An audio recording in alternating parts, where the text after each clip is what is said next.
What's up, fam? It's your boy Demuir here, purveyor of all sounds underground. Thank you for joining me on my YouTube channel today, where I'll be discussing my first impressions and thoughts of Softube's Dirty Tape plugin. But before we jump into things, what I need from you is that SLC. Hit subscribe, like, comment, and more importantly, hit the notifications bell to stay in touch with the new videos that we have up and coming. All right, so let's jump right into this plugin. I've been looking forward to doing a review on this one. It was actually offered for free originally up until I think January the 31st, and it actually crashed the server. There's so many people logging in to download the free plugin. Unfortunately, I missed that deadline, and I ended up just paying just a little over $35 US for the plugin because I was so interested in it. And being a longtime user of their Console 1 product and having that integrated with UAD stuff, it just made sense to me, and I thought it was affordable, so why not? All right, so why don't we first talk about the installation and layout. I must say the installation was super easy for me. I already have an iLok account, but you do need that for this product. So if you haven't set that up already, it's just an extra step, but it didn't take too long. It's pretty straightforward and simple. And it doesn't hog a lot of drive space. It was very easy to get into and load up. So here we have it. I have this on a few instances in this track that I recently sketched on my weekly production stream on Patreon. So check it out if you want. It's 15 bucks a month. We're up to like 66 episodes, and you're literally watching me put music and tracks together from sketches to full-blown song arrangement. But I don't want to divert from the whole point of this video. I have Dirty Tape on multiple instances. So what Dirty Tape promises to be is just another saturation type of product, emulating tape as well as cassette tape and some of the presets that I've seen. But you have tons of other controls. So let's just talk about the layout itself here. So why don't we start with these buttons at the top, and then we'll get into what each of these meters mean, as well as the knobs here and other functions. But first and foremost, let's talk about this. I love the fact that Softube is leveraging their strengths and some of the pieces that they pull from their Console 1 plugin here. I'll just flash this on the screen super quick. But this is Console 1, and I'm used to seeing these metering sort of things for gain staging. So this is the input gain side right here. Let me just leave that on.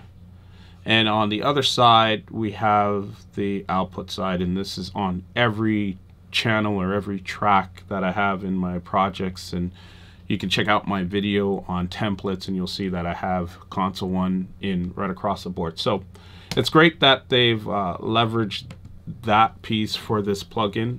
So you have gain staging available here, and then I'm going to move over to the far right. It shows you the output as a result of whatever signal is passing through it. So you're getting tons of control. You can modify what sort of gain staging you want to be at in terms of the metering here.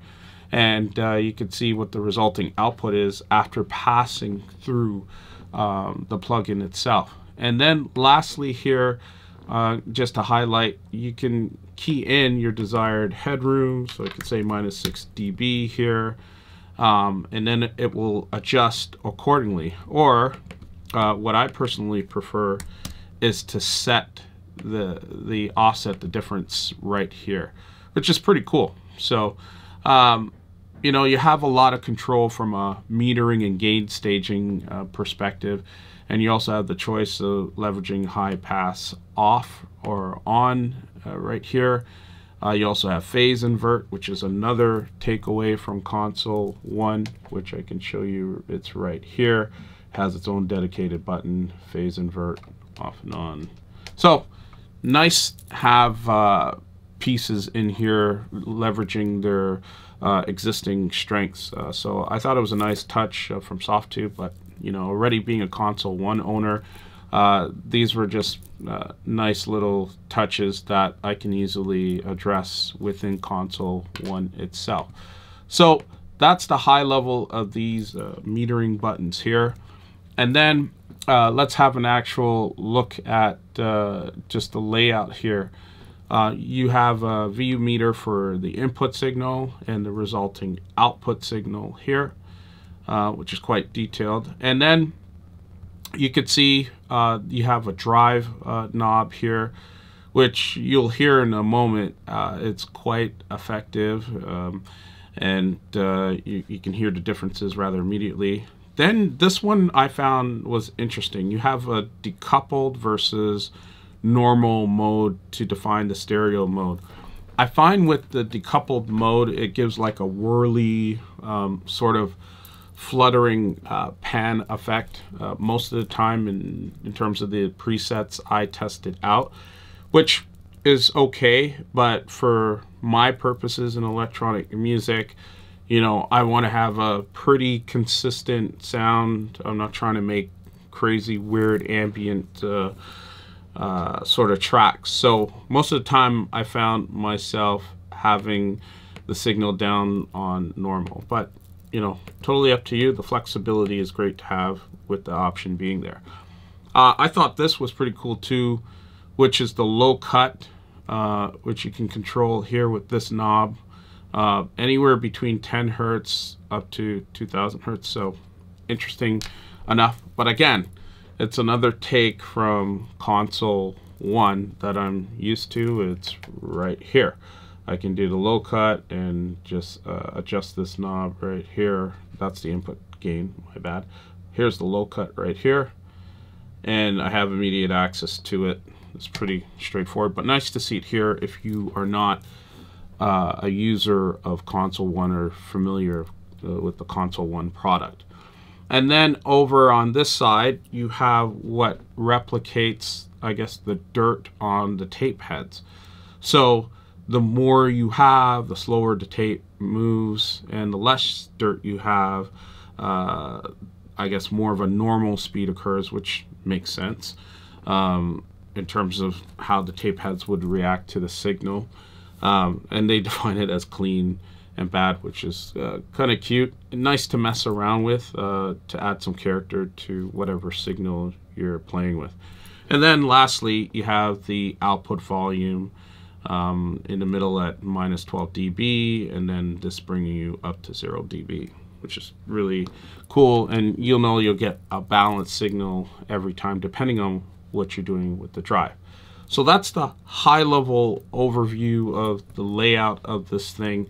There are a ton of presets you'll see here that, you know, could get you started. Everything to deal with bass versus harmony, you know, they're imitating lo-fi signals or that sort of sound. And then you have some overdrive stuff. I thought was pretty good on drums, which is a techno driver. You do have to do some modification, but I thought it was done pretty well. Okay, so let's look at point number 2 here, which is how I would go about using this product and what I recommend using it on. And again, it's not, you know, this is simply to taste. It's subjective to a degree. This is precisely how I would go about using this tool, and I found that it sounded really good on filtered bass signals. So we're going to check this out based on a current sketch that I have here, and let's give it a listen right now. I recommend you listen to this on quality monitors in your studio or quality open back headphones just to hear the differences in the signal. All right, so let's give this a listen right now. Chase the money, bro. Chase the bullshit. I'm not gonna entertain. I'm not gonna really. I'm gonna mute out the vocal. I got too much other shit I want. Not trying. There we go. All right, let's just pay attention to the filtered bass here. I'm gonna turn it on.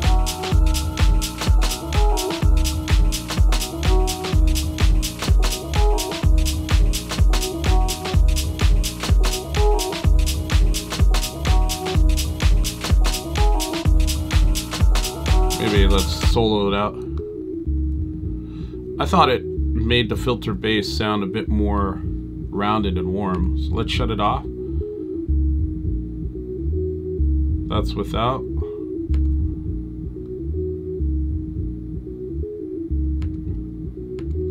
Like, it's not a... Let's exaggerate the drive a bit. Let's see if we can hear the difference.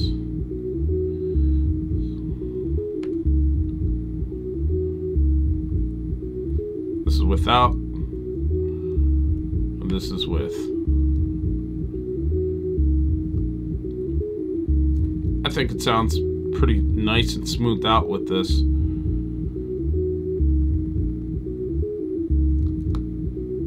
Bring it all back in.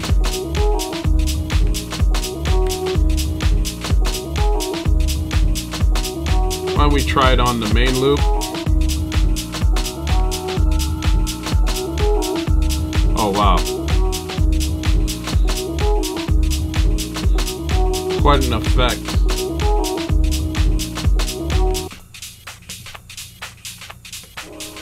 Let's listen to this. This is the main loop. The effect is still on.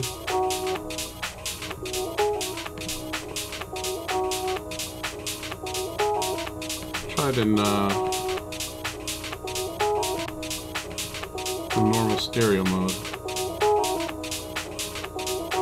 Wow, it gives kind of a boost right in the mid-range, but again, it's nice and warm and rounded. I have a car cassette effect on this. I like it. This is with it off. This is with it on. It's very noticeable when you decouple the signal. I like it. I like it on this sort of Rhodes effect that we got going on.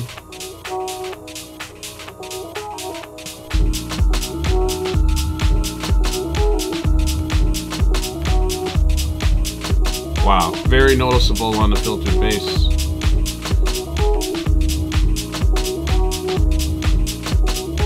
Some nice warm type of sound.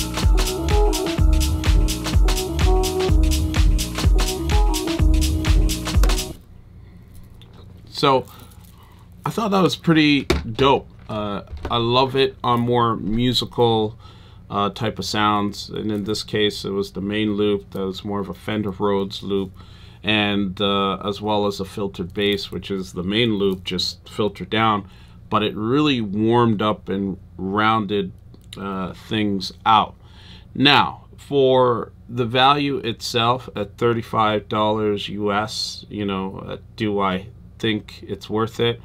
My impression is not necessarily. As being an active Console 1 user, a lot of the stuff I know I can replicate. However, there are some nice little bits in here that you can leverage for very specific mixing situations. So from a value perspective, I'm kind of 50-50 on it, and somewhat indifferent. But again, I'm talking from the perspective of already being an existing Softube customer that has Console 1 available at their disposal. So there's a lot of control with this tool that I love in terms of the metering and the gain staging.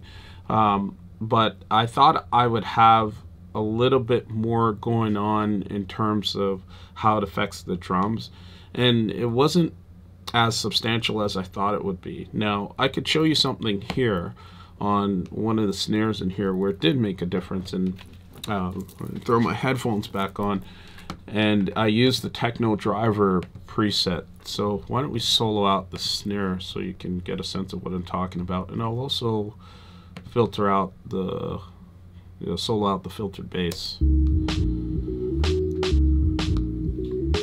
So this is the snare on, shut it off.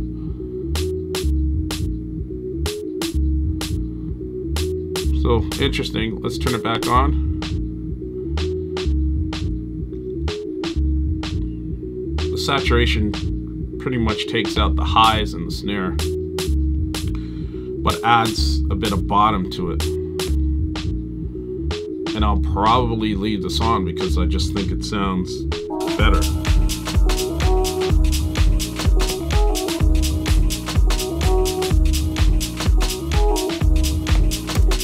Yeah, so I mean, in terms of the value, at $35, I think it's kind of worth it. But as I said, as an active Console 1 user, I think there's a number of things in here I can replicate with some smart EQing. But I do think it's a cool tool to have around and leverage for certain situations on certain samples and loops, as well as the filtered bass loop.